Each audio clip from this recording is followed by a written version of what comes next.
Text, Jobcast by Indeed. Hired from home, preparing for your virtual interview.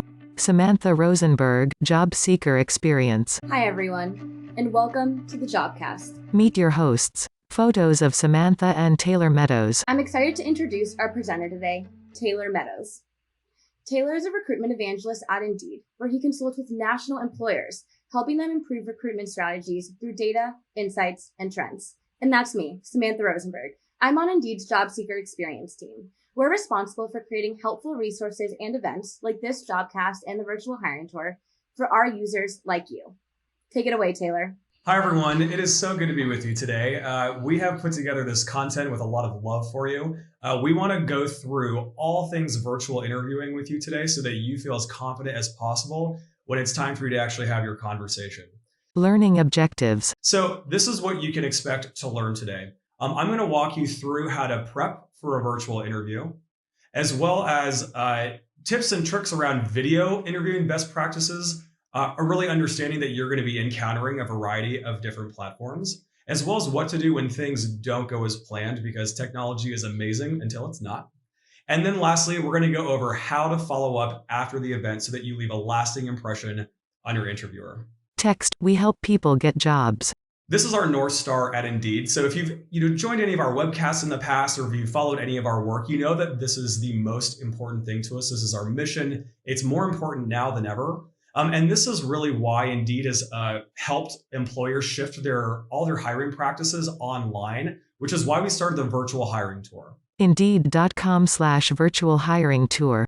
A screenshot of an RSVP page with regional options. So for those of you who are already signed up for the virtual hiring tour, welcome. We are so excited to have you. For those of you who have not signed up yet, I'd love to just take a quick minute to explain to you exactly what it is, because I'm so proud of this initiative and what we've done to innovate on your behalf so that you can still have conversations and interviews even during this wild time that we're living in right now. So the virtual hiring tour, think of it as simply a virtual hiring event in an organized capacity where we are working with quite literally hundreds of employers to facilitate interviews with you, to really kind of mitigate the communication stress of having to, wait a really long time before hearing about next steps and things like that. It's an instant way for you to connect with an interview and a new job opportunity right on the spot. And so if you haven't signed up for it yet, you can visit the link right on the site here. It's indeed.com/virtual hiring tour. And we've just gotten such great feedback from people on this platform, and particularly this initiative, how it's helping them find jobs quickly, even during life and times of COVID. So feel free to visit that link. And then, of course, if you have questions either before, during, or after the virtual hiring tour, you can either connect with us now, connect with us later, ask us questions so that we can guide you through the entire process. Now, even though your interview may be virtual, the need for preparation is very real and it still exists. Now, while a lot of what we're going to cover can be applied in an on-site capacity as well, because we live in a virtual world these days, there are just a couple of nuances that we wanted to kind of go over with you, just to make sure that you feel as confident as possible in your interview and you know what to expect. So for the first thing that I want you to do is I want you to make sure that you carefully read through that job description and the event details more than once.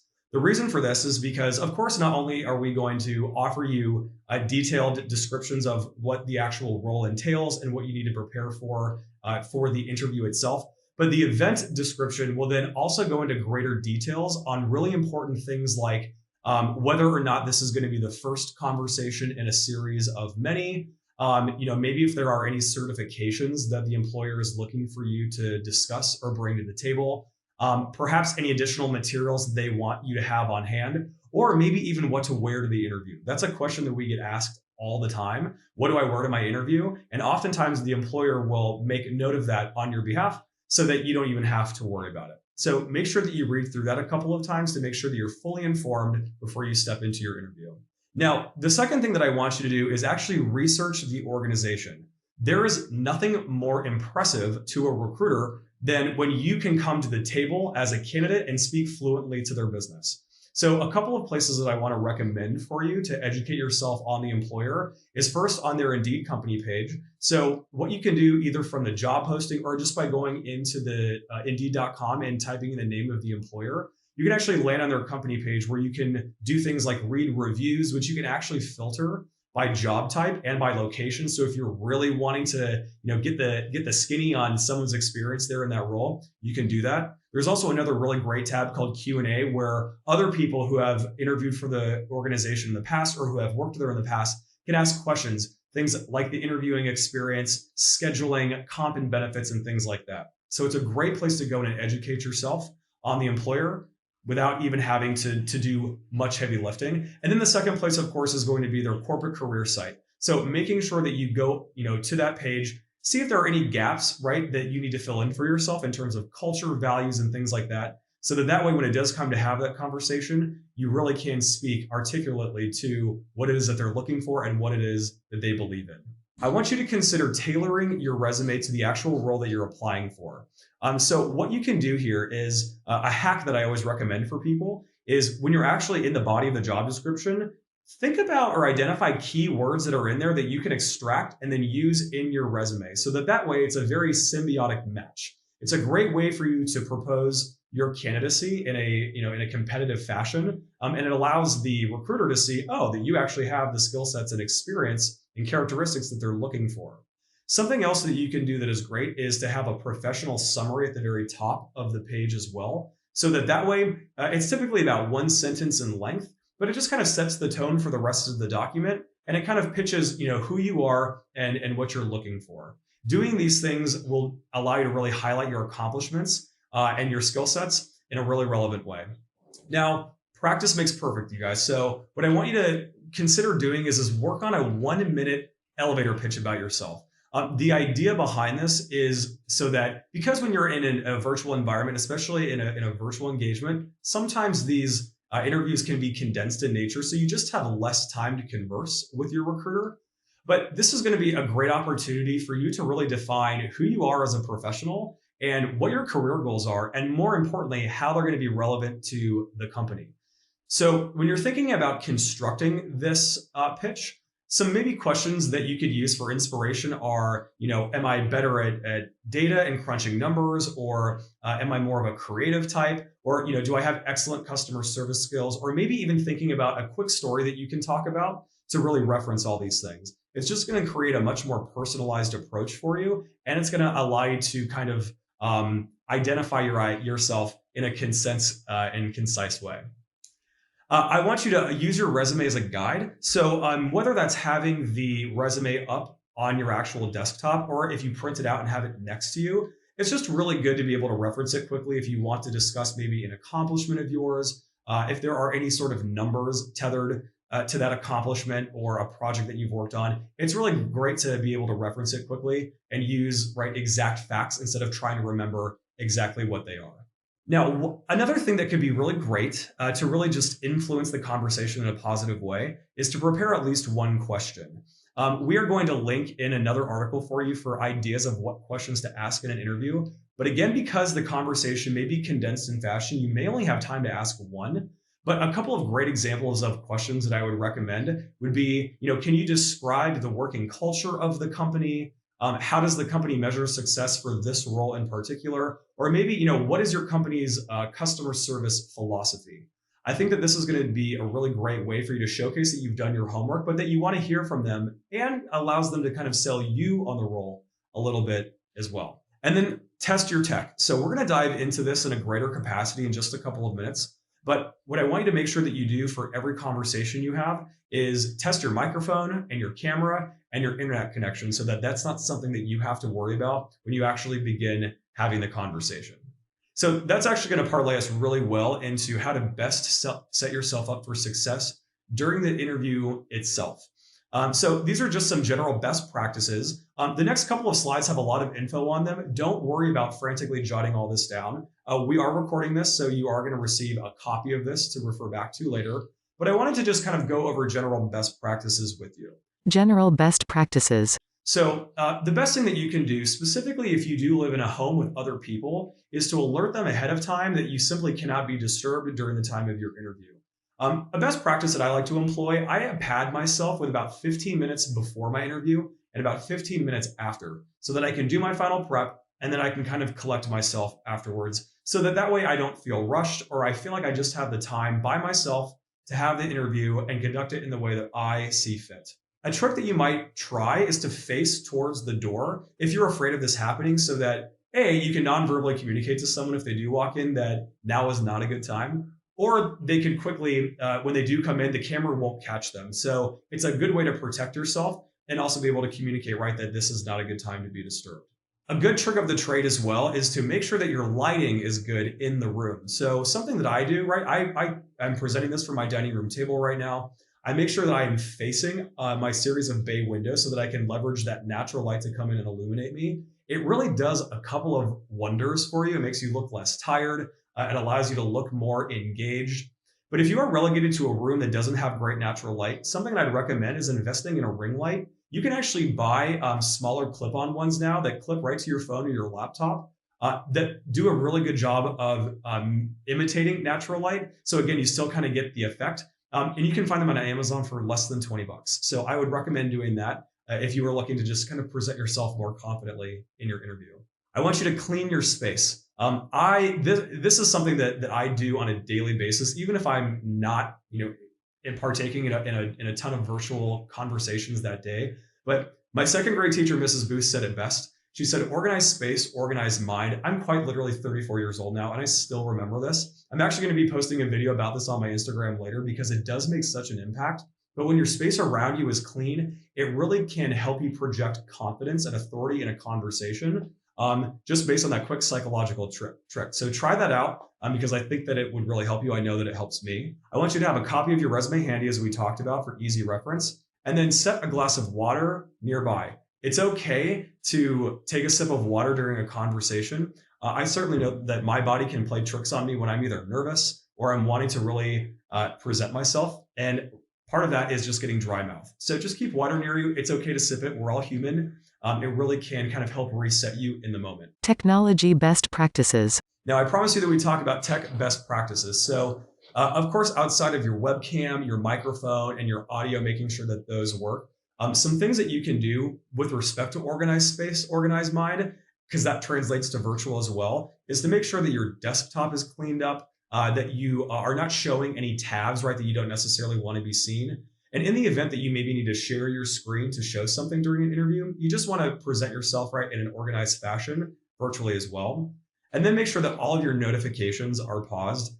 So I run my business on a Mac, and let me tell you, on an hourly basis, I'm getting news updates, social media updates, emails that are coming in, Slack pings, the whole 9 yards. So just make sure that you go in and pause all of those so that you're not distracted during your conversation and get knocked off course. And then check your internet connection. At the very least, just make sure that you're not downloading anything in the background to slow down that connection. And then set your phone to silent. I would even recommend, if you know you're not going to be using your phone at all during your conversation, just turn it over maybe and set it on the other side of the table so that you're not distracted by that either. VIP. Now, if you're using our virtual interviewing platform to actually conduct your interview, I'm really proud of this. It's super easy to use, but I just wanted to take a couple of minutes to walk you through it and just to make sure that you were aware of a couple of its nuances so that you knew exactly how it functioned. So first and foremost, right, this is, again, a video interviewing platform that Indeed created and designed. But the day before your interview, you're going to receive an email and a text message from us. And both are going to contain a link to the virtual interviewing platform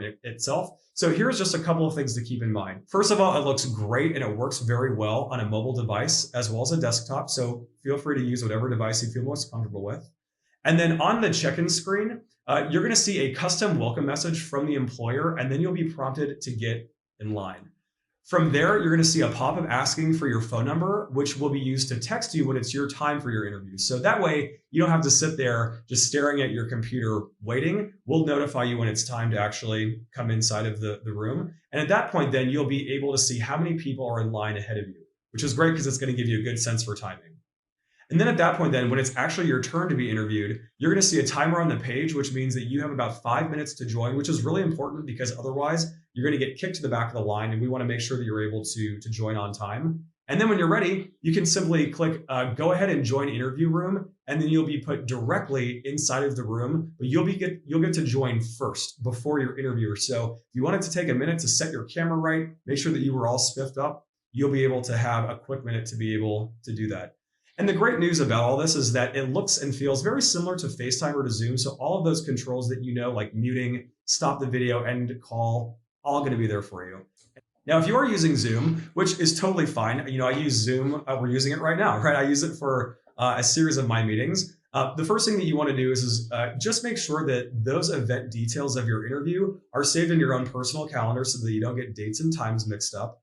And then simply just make sure that you have the Zoom app downloaded, your account is all set up, and that you're logged in early so that you don't have to worry about any of that ahead of time. And then that, honestly, what that does for you is it's going to set the stage. But some things to think in mind as you're actually preparing to get online and have your conversation is, dress professionally. Of course, like I said, that event details page may outline for you what exactly you could wear. But a good rule of thumb is to just dress in solid colors. If you don't know what to wear, I tend to live by smart casual. So maybe it's a button down, a blazer, a nice top or a blouse, whatever you feel most comfortable in. That's usually a good median because you kind of can't go wrong with it. And then, as I said, adjust the lighting in the room, make sure that you feel confident with it, and center yourself directly in the middle of the screen so that you can feel as natural as possible when you're actually engaging with your interviewer. Now, body language is really important also. So this can really influence your overall chat. Look at the webcam right when you're talking, right, to make direct eye contact with your interviewer. But above all, you have the power to control the energy of your conversation, and your recruiters are having a lot of chats in the same day. So you could really stand out just by showcasing that good energy. A good way to do that is sit up straight, have good posture, and nod when you're listening and paying attention so that it kind of showcases active engagement. And as you can probably tell, I'm a hand gesturer myself. It does make me feel more confident and comfortable when I'm talking, but you don't want to get so animated that it's distracting from the conversation. So try to keep it at bay, but don't feel like you have to hide it if you do feel that you are able to communicate more naturally by using those hand gestures. And then in terms of maximizing your wait time, make sure that you RSVP well in advance so that you don't have to worry about that. And if you are someone that does get nervous before your conversations, that's okay. It happens to a lot of us, if not all of us. I tend to really enjoy breathing exercises. I could recommend Calm to you. That's a great app. Headspace is one that I also use frequently. They have 3-minute and 5-minute breathing exercises, but you would be surprised, especially if you are nervous, how those really kind of calm you down and allow you to then articulate yourself better and come to the table composed because you've had a chance to just breathe and connect with yourself. And then, of course, practice your elevator pitch and then understand what's on your resume pretty fluidly so that you can easily tap into that.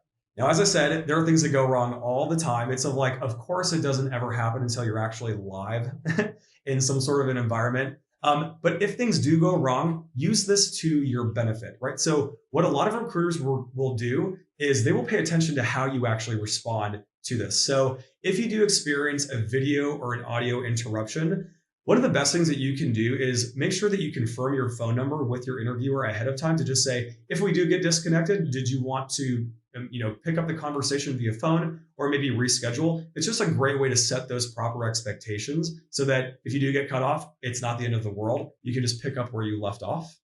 And then, noise interruptions, they totally happen. I live in the city. I mean, bulldozers and dump trucks and leaf blowers and ambulances, it all exists. Maybe you have kids and, they are making noise from another room. Just simply apologize, right? Ask for a few moments to take care of it. Maybe mute your microphone during the times that you're not speaking.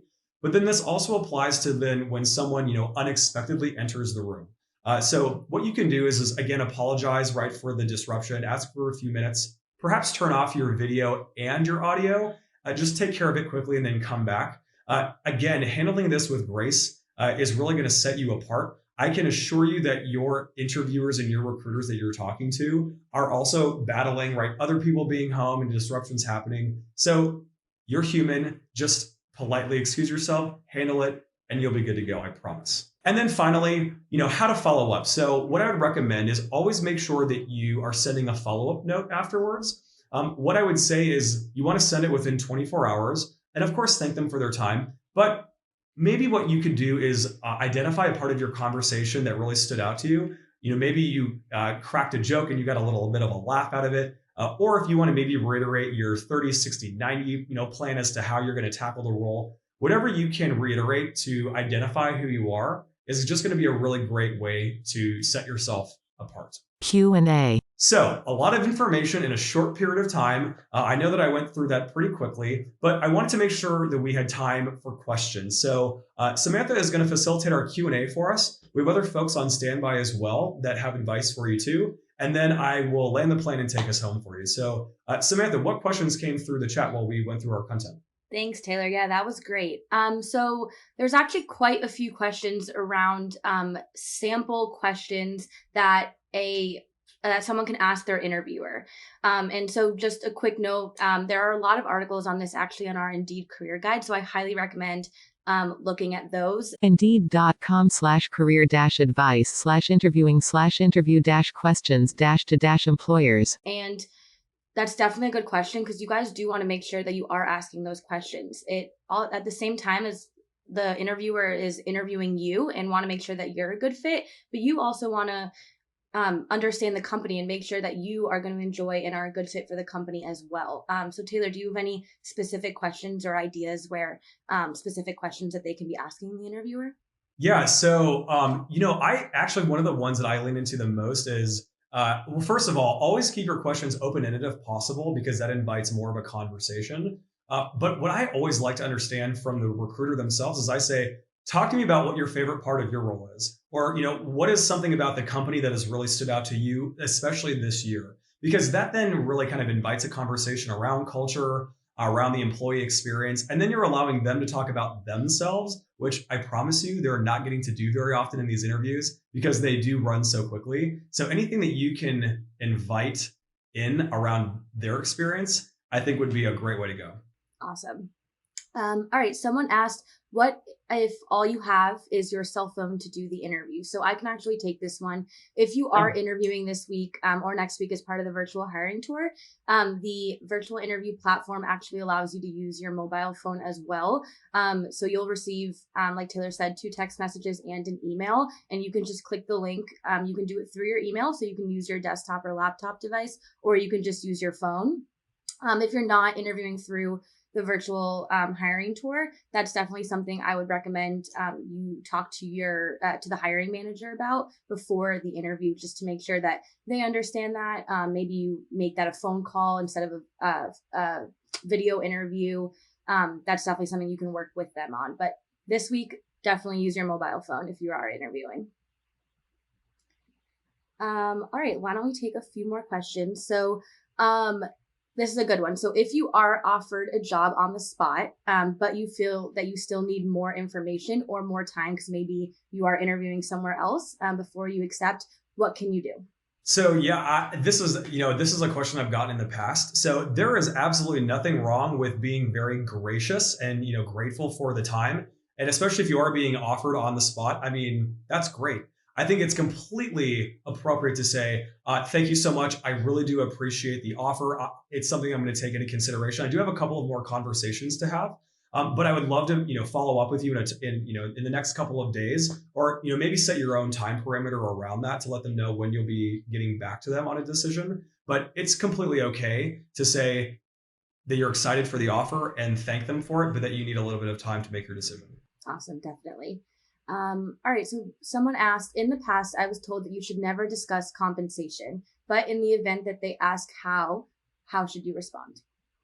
Yes. So very common question. The what I have found that works really well for me is if they invite a conversation about compensation, or they ask you, what your expectations are or whatnot, the best approach is to ask them, well, what would be a typical range for this position? So that way, right, you're not asking for an exact number, but it does allow you to then come in and say, I mean, to better understand how to answer your question, what's the overall range? And then from there, you can kind of determine whether or not that fits within, what expectation you have for yourself, and kind of tailor the response from there. That's what I have found to work well in the past, and typically recruiters will answer that question. Definitely, and I'll add something there. If definitely come prepared for that, and especially for follow-up interviews or conversations that you'll have with a hiring manager after you get the offer as well.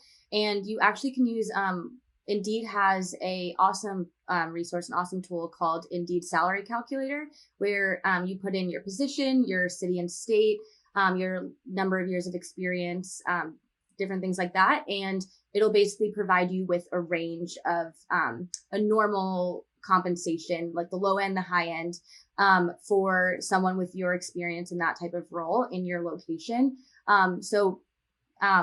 Like Taylor had mentioned, like a lot of people, you want to make sure that you do that research beforehand also. So that is a really great tool. Okay, so someone had asked, how do we get the recruiter's email address? And so I can add something quickly here. Definitely something to ask in your questions at the end of the interview. That's also how you're going to be able to send them that thank you email as well. Taylor, do you have anything to add there? No, I would say, a lot of people like to protect that information, but in the event that you have a great conversation, you want to follow up, completely okay to ask for that. And the worst that they can say is no. For sure.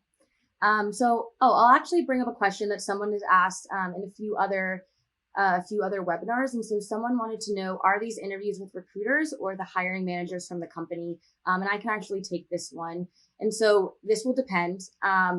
I would say most of them will probably be hiring managers from the company, but definitely be prepared for it to be a hiring manager or a recruiter or an agency that employer is using to recruit. And so definitely be prepared for both. It could definitely be either. All right, we actually have an awesome question that was posted on the community thread before this presentation. So I'll go ahead and look through those. So someone asked, what should I have with me during the interview? So good question. I know, Taylor, you spoke about this a little bit, but I would definitely say an electronic copy of your resume in case they do want you to send it over. Definitely you want to look prepared and like that is up and you're able to send it to them. Like Taylor mentioned, some water. It's okay to take a break. It's okay to take a sip of water. You're talking a lot. I have water next to me. Taylor does as well. So definitely a cup of water. And the questions to ask your recruiter, it's okay to have that next to you if you need to look back at it. And finally, positive attitude, good energy. That's going to really help you come off as confident.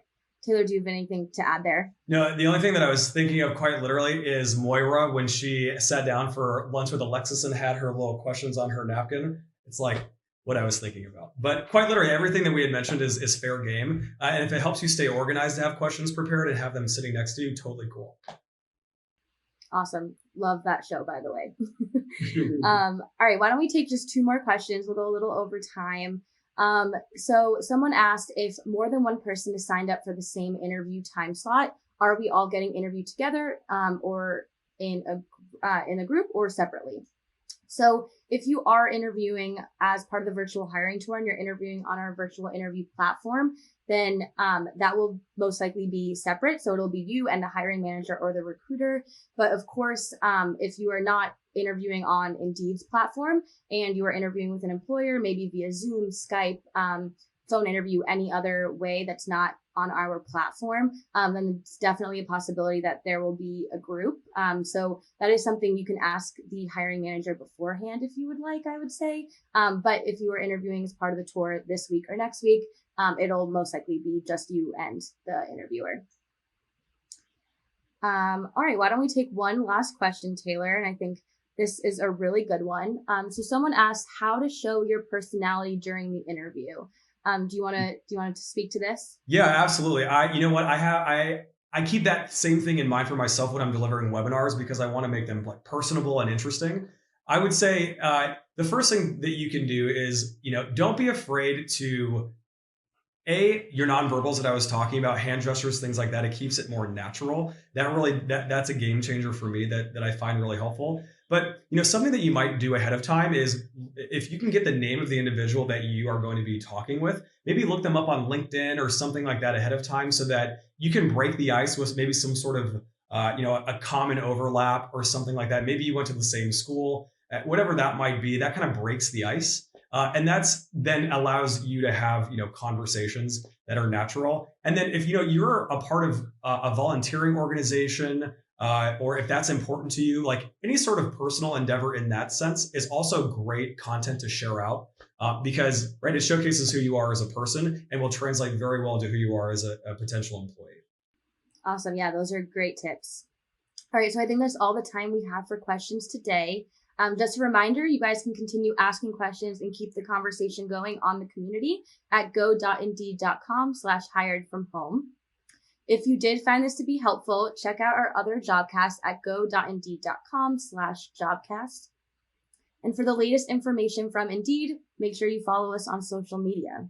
Yeah, I just want to wish everyone good luck. Thank you so much for joining. If you need us as a resource in an ongoing capacity after this, you can find me on Instagram. You can find Indeed's page on Instagram as well. So they're at Indeed Works, and then I'm Tailor Presents. Feel free to follow me. I'll be available for DMs. Anything that I can do to support you during your interviews, we'd be happy to do that. So thank you again for joining, and we look forward to seeing you again in the future. Awesome. Thanks for watching, everyone, and good luck on your virtual interviews.